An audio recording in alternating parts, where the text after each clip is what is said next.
Taxonomically speaking, a lobster is a marine crustacean of the family Homaridae, characterized by 5 pairs of jointed legs, the first pair terminating in large pincerish claws used for subduing prey. Like most arthropods, they date from the Jurassic period, biologically so much older than mammalia that they might as well be from another planet.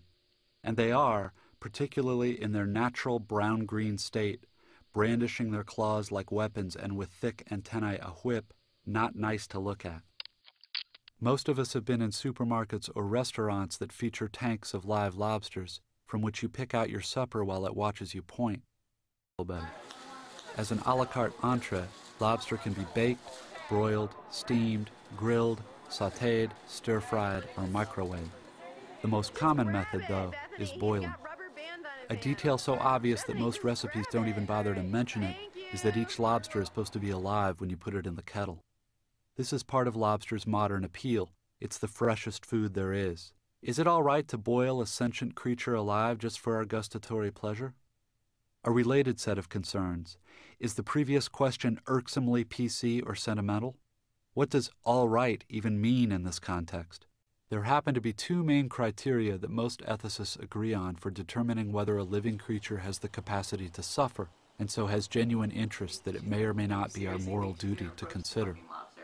One is how much of the neurological hardware required for pain experience the animal comes equipped with: nociceptors, prostaglandins, neuronal opioid receptors, etc. The other criterion is whether the animal demonstrates behavior associated with pain.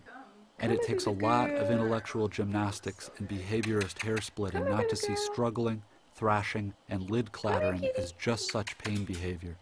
Lobsters don't have much in the way of eyesight or hearing, but they do have an exquisite tactile sense, one facilitated by hundreds of thousands of tiny hairs that protrude through their carapace.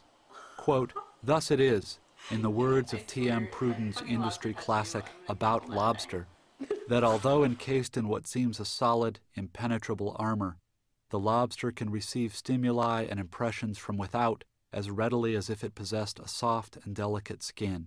Close quote. Okay. The intimacy of the whole thing is maximized at home, which of course is where most lobster gets prepared and eaten. Although note already the semi-conscious euphemism, prepared, which in the case of lobsters really means killing them right there in our kitchens. However stuporous a lobster is from the trip home, for instance, it tends to come alarmingly to life when placed in boiling water. If you're tilting it from a container into the steaming kettle, the lobster will sometimes try to cling to the container's sides, or even to hook its claws over the kettle's rim like a person trying to keep from going over the edge of a roof. The lobster, in other words, behaves very much as you or I would behave if we were plunged into boiling water. Like, he's definitely dead. He's definitely dead.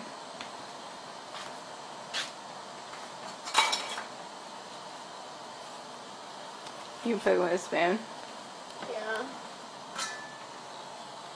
Or running it. Ah! He's still alive! I don't think he's still alive. That's what they said. He twitches.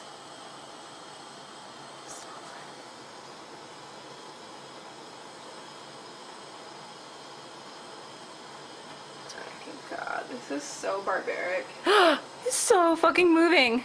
I know they're death switches though. Like, they're not like, if that fucking lobster was still alive, he would be like super upset right now.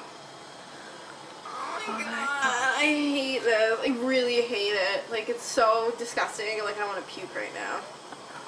Imagine having to kill a person. How can people kill other people? I can't even fucking put a lobster in a pot. I don't know. But that was really gross. Okay, put the top back on it. Are you gonna poke him with a spoon though? Is it like underwater? Yeah, he's underwater. Completely? Yeah. Can I close it now? Yeah. Do you see how much redder he is now? Yeah.